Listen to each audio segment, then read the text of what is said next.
The following is a project of our nonprofit newsroom. Support Midcoast Morning and local community-centered journalism today by signing up to be a monthly sustaining donor at chly.ca/donate. It doesn't take much money to support local news. Hello and welcome to Midcoast Morning. I'm Joe Pugh. It was a banner year for the Vancouver Island Marmot. There were more marmots recorded in the wild last year than at any time since their population started being tracked in the 1980s. At one point, there were fewer than 30 Vancouver Island Marmots in the wild. The population of the critically endangered species is mainly centered around two areas: Strathcona Park, near Mount Washington, and Nanaimo Lakes, southwest of Nanaimo. It's the only endemic mammal species in British Columbia. The Marmot Recovery Foundation is a nonprofit founded in 1999 with the goal of recovering the wild population of the Vancouver Island Marmot. Their work includes captive breeding programs and habitat restoration efforts. They recently put out their annual report, and I got in touch with them to dig into it. So my name is Adam Taylor. I'm the executive director of the Marmot Recovery Foundation. I started working with marmots back in 2015, so this is year 10 for me with the marmots. And prior to that, I was the executive director with the Land Trust in Southern Vancouver Island, where we had a number of species at risk projects that we were running as well.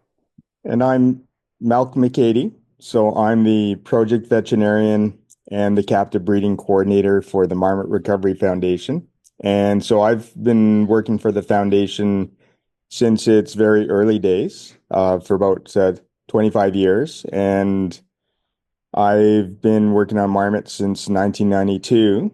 And I've also been involved in a lot of other wildlife projects as well. Happy to talk about marmots today. Well, thank you both very much for being here. I understand that 2024 brought good news for fans of the Vancouver Island Marmot. Yeah, I think this year we recorded the largest number of wild living marmots that we've ever seen, certainly in the history of the foundation. And I think even prior to that, early survey efforts. So we have 381 Vancouver Island marmots currently living in the wild. That number, I mean, it doesn't sound like a big number for an entire species, but that's double the number of marmots that there were 10 years ago when I started. And Malcolm, I know you can speak to, even more difficult times prior to that. Yeah, it's involved a lot of recovery work. And in 2003, we actually reached the low point in terms of the wild marmot population. We had 22 known marmots at the end of our field season, and they were distributed in only 5 colonies. And so the one thing that's quite gratifying as well is that those 381 marmots that Adam mentioned are distributed in 33 colonies. So it's been a lot of work, and it's still small numbers, but it's gratifying to see that level of increase in the wild population. Can you help put this in context for me? So we talked about 381 marmots in the wild. That's the largest recorded population, largely because we only started recording these when we knew they were in decline. What do people need to know about the situation, about the species even more generally? You know, I think the Vancouver Island Marmot is our species. It's an endemic species that only occurs on Vancouver Island. In all of Canada, there's really only 5 endemic mammal species. So having an endemic species like the Vancouver Island Marmot, it's quite special. And it also means that it's ours, its fate is in our hands, right? There's really nobody else who is going to be able to save the species. It's our species. Having said that, I think the other thing people need to know about the marmot is that the areas where it lives, when we think about Vancouver Island, we often think about orcas and Garry Oak meadows and sort of these, beautiful sea level, seaside environments. But that's not where the marmot lives. In the central spine of our island, we have these very high mountains, these subalpine and alpine ecosystems. And that's where the Vancouver Island Marmot lives. It lives right at the tops of our mountains. And those areas are really defined by winter. So, you think about the amount of snowfall. Right now at Mount Washington, there's over 3 meters of snow in the areas where the marmots are hibernating. That snow started in October this year, Malcolm? Is that right? That sounds right. And then it's likely to start melting out maybe in April, but there'll likely be some snow on the ground, right into the, mid to late June, early July, depending on the season.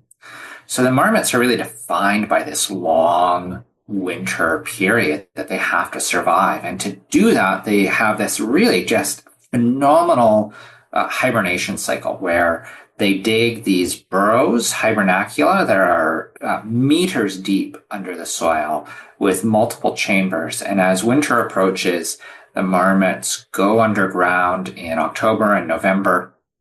They seal off their hibernacula, and then their bodies really go through this incredible metabolic process where they just basically shut down for 7 months. And again, I'm talking, but I should really let Malcolm, because you're the expert on marmot hibernation. Yeah, so I guess it is an amazing survival strategy that the marmots have.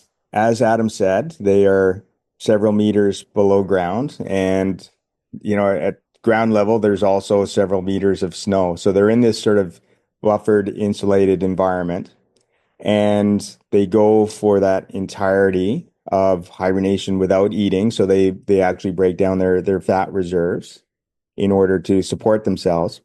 And it's really quite amazing. Their body temperatures can get as low as a couple degrees above freezing. And every 2 to 3 weeks during the winter time, they actually warm up and get to a normal body temperature of about 38 degrees. They stay like that for 24 hours, and then they cool down again. And they hibernate in groups, and those groups all warm up together and all cool down together as well. So it's really quite a phenomenal thing to watch. And it's important to understand hibernation to some extent, because we also have a captive program. And so within that captive program, we also have to hibernate the marmots as well. So I guess that's the one thing we're kind of focused on right now is, in addition to what's going to happen in 2025 in terms of our field activity, we actually have 90 marmots up at Mount Washington at our breeding facility that are currently in hibernation. 7 to 8 months hibernating. That only leaves 4 to 5 months of the year to kind of be out and about. How does that compare to other species that hibernate? I mean, marmots in general are among the more extreme hibernators, in the world. There are some amphibian species, for instance, that can actually freeze solid or near solid. But among mammals, yeah, I mean, marmots are phenomenally extreme hibernators. And there's some really interesting research out there, like in yellow-bellied marmots. Some recent research suggested that marmots don't actually age during hibernation. So just as sort of an indication of just how far their body shuts down. As Malcolm was saying, their body temperature is, just a few degrees above freezing. Their breath rates and heart rates are incredibly slow. And of course, for the marmots, that extreme hibernation cycle also is reflected during their active period. When they emerge from hibernation, they're emaciated. They need to reinvigorate their digestive system. So even as they come out of hibernation, they start digging their way out of their burrows in the spring. There's likely still snow on the ground. As the marmots first come out, they may not be able to actually digest anything that they eat. They still need to rely on stored body energy to reinvigorate that digestive system and get their bodies essentially functioning. again, there's likely to be snow on the ground still. So as their bodies begin to, adapt to being fully active again, they're out and they're looking for food, and there may only be patches of snow-free ground where they're able to forage for vegetation, and they are herbivores. As they're coming out of hibernation, at the same time, they're also going to begin breeding. So female marmots are going to get pregnant almost immediately after coming out of hibernation. For most female marmots, if they're pregnant, that's a huge amount of energy that's going to develop in their young, their fetuses. And that means they're unlikely to be able to put on a lot or any body weight while they're pregnant. So they'll have a gestation period of about a month. They'll give birth to typically around 2 to 6 young in underground in their burrow. And then for the first month, the mums are going to be feeding those babies milk, right? They're mammals like us. And again, that takes a huge amount of energy from those female marmots. So while they're feeding their young milk, they're still not likely to be able to put on any body weight. So that reduces the amount of time a female marmot, if she's giving birth to young, that reduces the amount of time she has to get ready for the next winter from 5 months to 2 or 3 months. That's it. That's all the time she has to put on back on, 30% of her body weight to survive her next hibernation. As a result, Vancouver Island marmots are pretty slow breeders. They often skip years reproductively if their body condition isn't ready to support another litter. Their litters are relatively small. Marmots are a rodent, but compared to other rodent species, they really don't reproduce nearly as fast. And that, likely has in part contributed to their decline because they don't have the ability to bounce back the way that some other species do from losses. And it also, of course, makes recovery more difficult. We're not able to pump out thousands and thousands of marmot babies. That's just not the way that marmots work. They're really adapted to this harsh ecosystem, but part of that means that they have to take things slow and steady to be able to really thrive in those areas. And what you've just said there suggests that we can likely expect the population to take a bit of a step back this year, almost no matter what, right? I think that's likely. And I'm more than happy to be proven wrong. If the marmots want to have another banner year in 2025, I'm all for them showing me to the error of my ways. But I think that it's likely that we'll see a step back. And that's nothing to be hugely concerned about. But we had part of that record number, 380 plus marmots, is over 100 pups. So many marmots out in the wild were able to reproduce in 2024, and that's fantastic. But a lot of them probably won't reproduce in 2025 because they just had a litter of pups. We also know that young marmots have the lowest survival rate. Again, this is pretty normal in nature, right? Young animals tend to not have as high survival rates as adults. So we're likely to see some losses from those pups. Not all of them will make it to be yearlings. And we're likely to see less reproduction because so many marmots had young in 2024. Some of them just won't have been able to recover enough body condition to support another litter of pups. So yeah, it is kind of the way often with recovery where it's kind of 2 steps forward, 1 step back. But, again, it's worth celebrating. It was a big step in 2024. So, even if the species takes a step back in 2025, I really think there's a lot to celebrate from this past year, and that we're really seeing recovery kind of moving forward for a species that really was at the absolute brink of extinction. The one thing that's sort of important in all that too is the fact that our recovery efforts in 2025 will also include the addition of captive marmots, as we've done in previous years as well. So again, I sort of alluded to the Mount Washington facility. We've got at least 40 plus young marmots there that are going to be released this year. So that's also, what's going to help the population grow as well. Midcoast Morning is made possible by the Community Radio Fund of Canada and generous listeners like you. With your support, we can expand Midcoast Morning from 2 to 3 original programs per week to cover local news, current affairs, and arts and culture. The Vancouver Island Marmot population is the highest it's been in decades.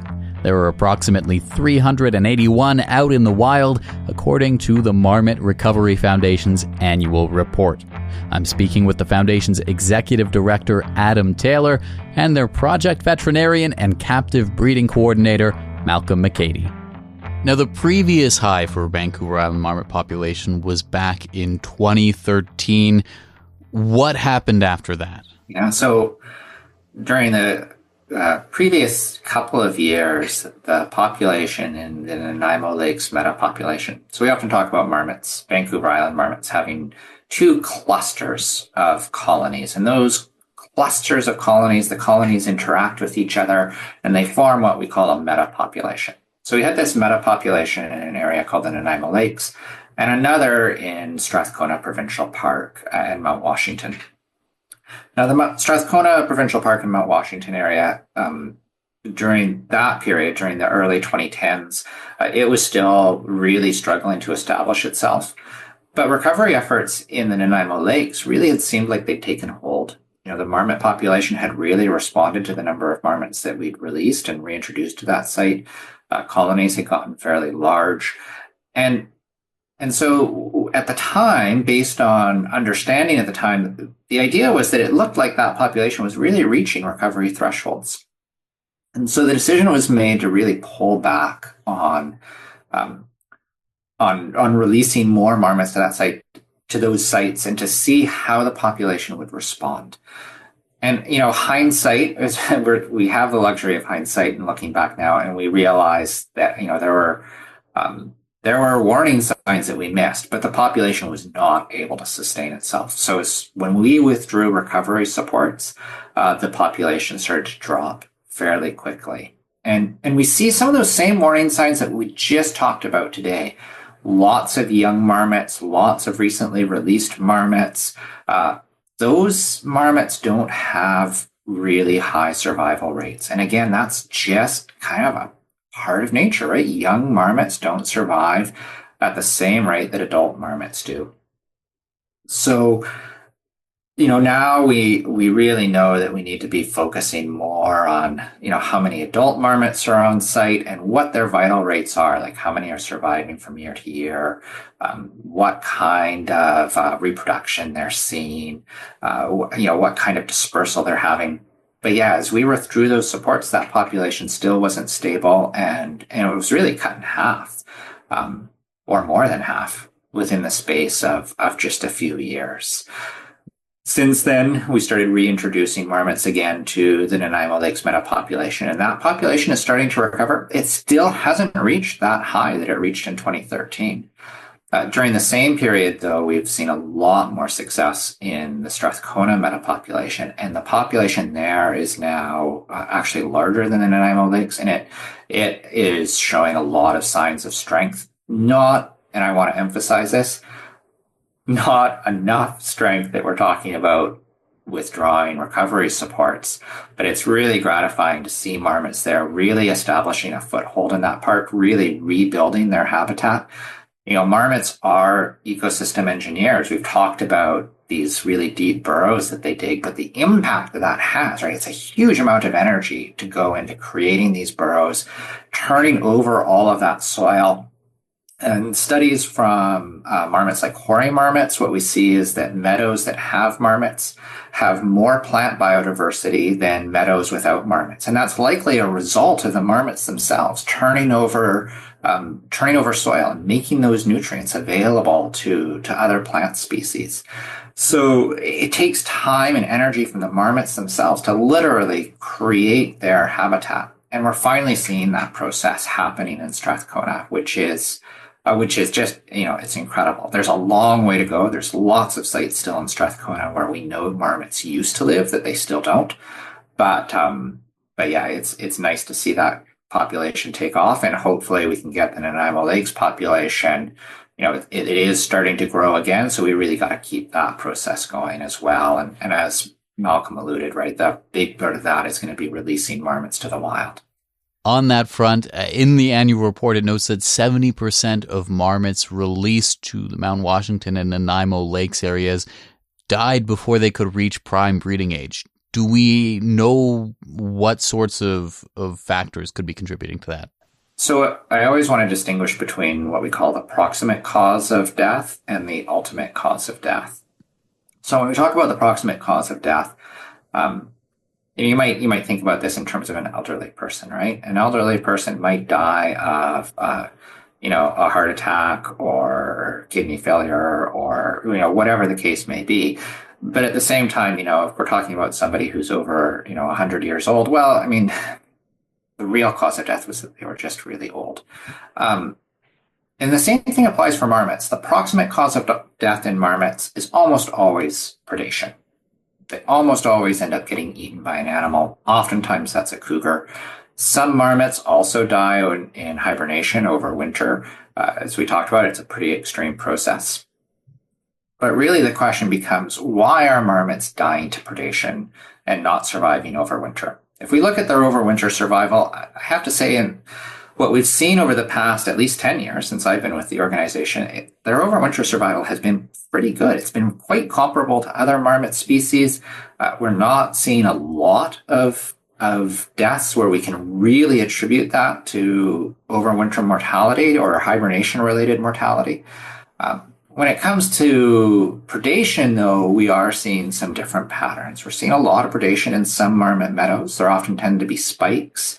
And some of that may be related to things, well, we strongly suspect a lot of it is related to changes in climate, which have resulted in changes to our marmot meadows. So again, we talk about marmots and we've talked about the snow, but that snow, as much as it creates a really harsh and difficult environment for marmots to survive in, it also creates the environment itself. So what makes those open marmot meadows is snow. It's snow creep in the form of these large weight, 3+ meters of snow moving slowly across this talus field that marmots often like to live in, literally scraping trees off the mountain. Marmots live in areas that are extremely prone to avalanches. So again, when there's high snowfall and there's an avalanche, well, the marmots are, pretty deep underground. They're not going to be impacted by that avalanche. But anything that's growing above ground is going to be literally scraped off of that mountainside. And that keeps the marmot meadows tree free. And that's where marmots live. They don't live in the forest. They live in open meadow habitat. Unfortunately, with climate change, what we're seeing is that more and more of our winter precipitation is arriving as rain instead of as snow. Snow loads are greatly reduced, and so its effectiveness, that snow energy, there's less snow energy there to scrape trees off of the hillside. So we're seeing fairly dramatic increases in the amount of tree cover in our marmot meadows. And that tree cover, that provides stalking cover for predator. It makes their hunting efforts more effective, and they're more capable of hunting marmots. At the same time, we also see other impacts as well. Marmots, when they disperse, when they leave their natal burrows, they'll often go off and they'll try and find another marmot meadow. But if there's a cut block nearby, well, that might look a lot to a marmot like a marmot meadow, right? It's an open space. It's got lots of vegetation. And those cut blocks are often pretty decent habitat for marmots for about 5 to 7 years. But the difference is, of course, a cut block, the trees, that's forest, right? Trees are going to regrow. That's the whole point. And as those trees regrow, marmots lose their ability to detect predators, and pretty quickly those populations are wiped out. So we have these changes in our environment that are really leading to an increase in the effectiveness of predators at predating on marmots. So that is an area where we're engaging in a lot of habitat restoration. So literally trying to remove the tree ingress from marmot meadows to try and restore that open habitat. And it's really, really early days for us to say how effective that's been, but I will note that at a couple of sites where we have invested a lot of energy, we are really encouraged by at least the changes in predation in the short term. Whether that will hold up long term, I think that still remains to be seen. But the short term results have been really, really encouraging. But yeah, that's what drives marmot mortality is primarily predation. Having rambled on about that for a long time, I guess the other point I need to make is, 70% mortality from birth to adulthood is unfortunately probably not too far off. We're kind of playing at the margins here, but that's probably not too far off what marmots would have experienced historically. That's kind of, again, the way it goes for wildlife. In a sustainable, stable population where there were no changes, we would see, each marmot would have 2 young over the course of its life that would make it to adulthood and produce young of its own, right? 1 for the male, 1 for the female. And if they're producing 2 to 6 pups every, couple of years, maybe they have 2 to 4 litters, maybe 5 litters if they're a long-lived marmot. Most of those aren't going to make it to adulthood. So unfortunately, that is part of nature, but at the same time, we are likely seeing more predation than we would have historically due to, a variety of habitat changes, all anthropogenic, some direct in the form of forestry activity, and some indirect in the form of climate change. Last year, 2 yellow-bellied marmots were located on Vancouver Island. Could you tell me a little bit about why that's on your radar? Yeah, it's actually it's a trend that we've seen over a number of years. The yellow-bellied marmots stowing away under car hoods or in loads of firewood or building materials. And the concerns are that you've got a non-native species very closely related to the Vancouver Island Marmot, and there's concerns about them becoming established and representing a disease risk to the Vancouver Island Marmot. There's also a possibility if they become established, they will affect the predation as well, like giving the predators an additional food source. And I guess, there's always a possibility that these yellow-bellied marmots might hybridize with the Vancouver Island Marmots. I think that's kind of a remote possibility, but, it's one of the threats, not just habitat, but also alien species. That's one of the threats to endangered species. So we just try to capture those individuals and move them back to the interior where they belong. I was just going to pick up a little bit on Malcolm's comment about how the introduction of a species like yellow-bellied marmots could influence predator risk for Vancouver Island marmots, because it doesn't seem, at first blush to kind of flow, but it really, really does. And we've already seen that on Vancouver Island with the introduction of eastern cottontail rabbits. Cottontail rabbits, they live at low elevations. They don't live anywhere near Vancouver Island marmots. They don't interact with Vancouver Island marmots. And yet there's a belief that it was the introduction of cottontail rabbits. I guess there's some evidence that there was the introduction of cottontail rabbits that really provided enough food for golden eagles to start to establish a population on Vancouver Island. And in turn, golden eagles are a predator of Vancouver Island marmots. And they can cross, really large distances very, very quickly. So they can hunt at low elevations for a rabbit and then at high elevation for a marmot in the same day. And the rabbits are active year-round, so suddenly the golden eagles had a food source, a lot more food on the island because there's a lot of rabbits, and a year-round food source. So, now we've essentially have a new predator on the island that could be predating on Vancouver Island marmots, and that's a result of introducing a species, in this case the rabbits, that, doesn't have any other direct interaction with Vancouver Island marmots. So the same kinds of things apply for yellow-bellied marmots. I think we've been fortunate in the past, at least the past 10 years, we haven't seen a lot of golden eagle predation on Vancouver Island marmots. So that's reassuring. But it's those kind of unknown interactions. When you introduce an alien species, you really don't know how it's going to interact with the environment and what kind of moving pieces might suddenly kind of float to the surface and disrupt a critically endangered species like our marmots. And that sort of brings us to plans for what the Marmot Recovery Foundation is going to be doing next year. Obviously, there's still the captive breeding program, but a big part of your work, I understand, is trying to protect marmots from predators. You know, honestly, the primary goal for us in terms of predation right now is to try and influence the driver of increased predator success. So restoring habitat in order to try and discourage predator success, encourage marmots to successfully see predators and go underground. So that's the defense that marmots have against predation is they see a predator coming uphill, they'll run to their burrow. Just before they dive into their burrow, they'll give a really loud warning call, a whistle. Then they'll go underground.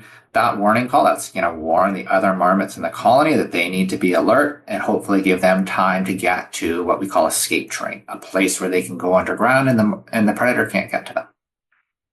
Stalking cover kind of eliminates that possibility. If a cougar, catches a marmot before it has a chance to warn the other marmots in its colony, then suddenly we've got a problem. So our goal is to try and bring that habitat back, to try and kind of essentially restore that balance, right? So marmots can detect their predators the way they used to in the past to reduce predation risk.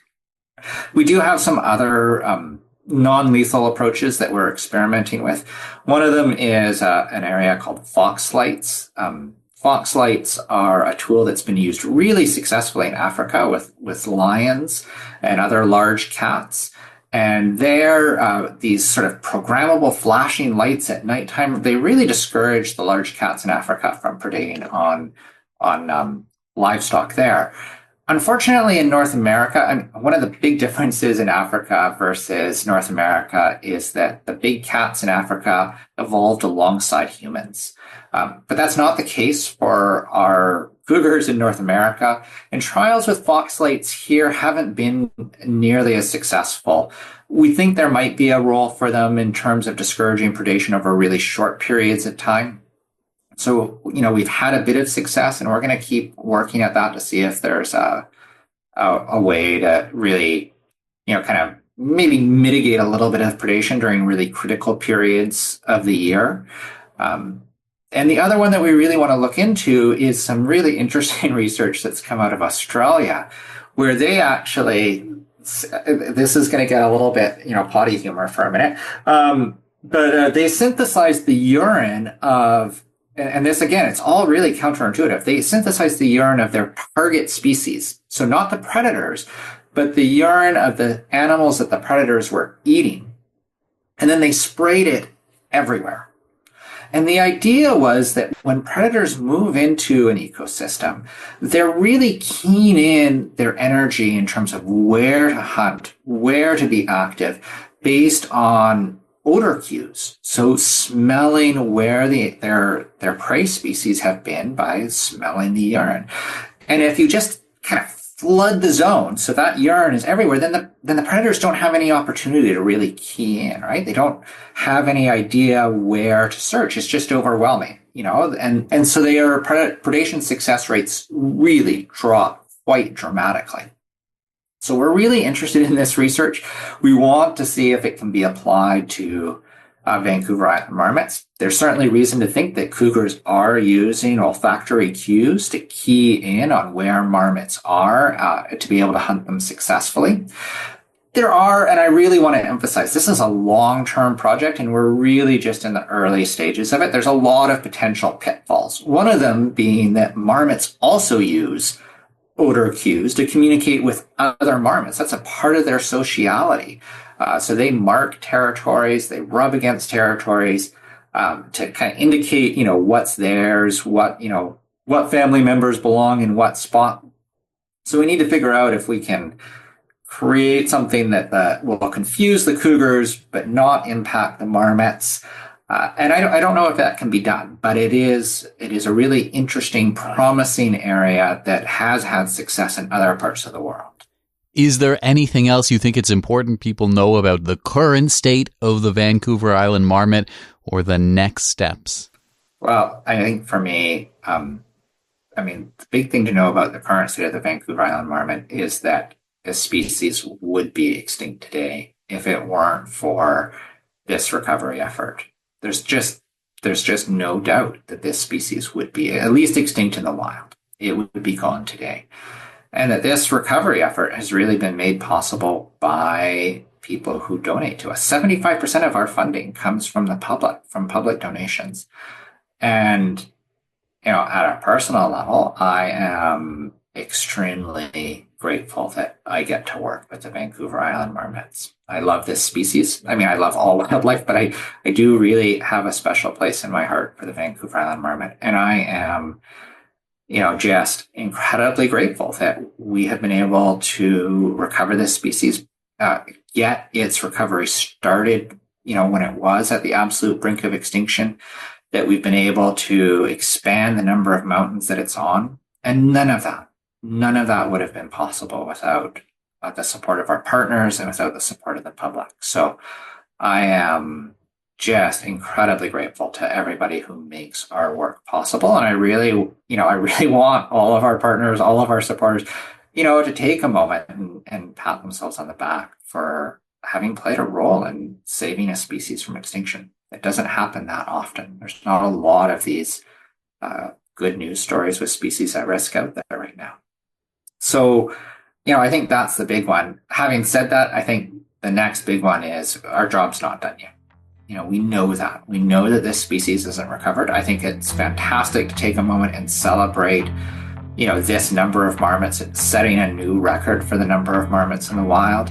But that's not the same thing as having a species that's actually recovered, and our goal is to achieve a point where we can really shut down the captive breeding program, right? Where the marmots are thriving and surviving largely on their own. We're not there yet. I think we can get there, but we have work to go before this species is truly recovered. Well, Malcolm, Adam, thank you so much for taking the time to speak with me. Well, thank you, Joe. Always a pleasure. Thanks, Joe. Adam Taylor is Executive Director of the Marmot Recovery Foundation. Malcolm McCady is their Project Veterinarian and Captive Breeding Coordinator. We were speaking about their 2024 annual report. That's our show for the day. Thank you for joining me. I'm Joe Pugh, host and producer of Midcoast Morning. Jesse Woodward is our executive producer, and RB Frew, our technical advisor. Our theme song is First One by local Nanaimo band, Waste Management. Get in touch at news@chly.ca. That's all for now. I'll talk to you on another Midcoast Morning. Midcoast Morning would not be possible without the funding of the Community Radio Fund of Canada's Radio Meters program and listeners like you. Midcoast Morning is a project of CHLY's nonprofit newsroom. Finally, this program acknowledges and gives thanks to the Nanaimo First Nation as we broadcast and podcast from their traditional territory. Thanks for listening.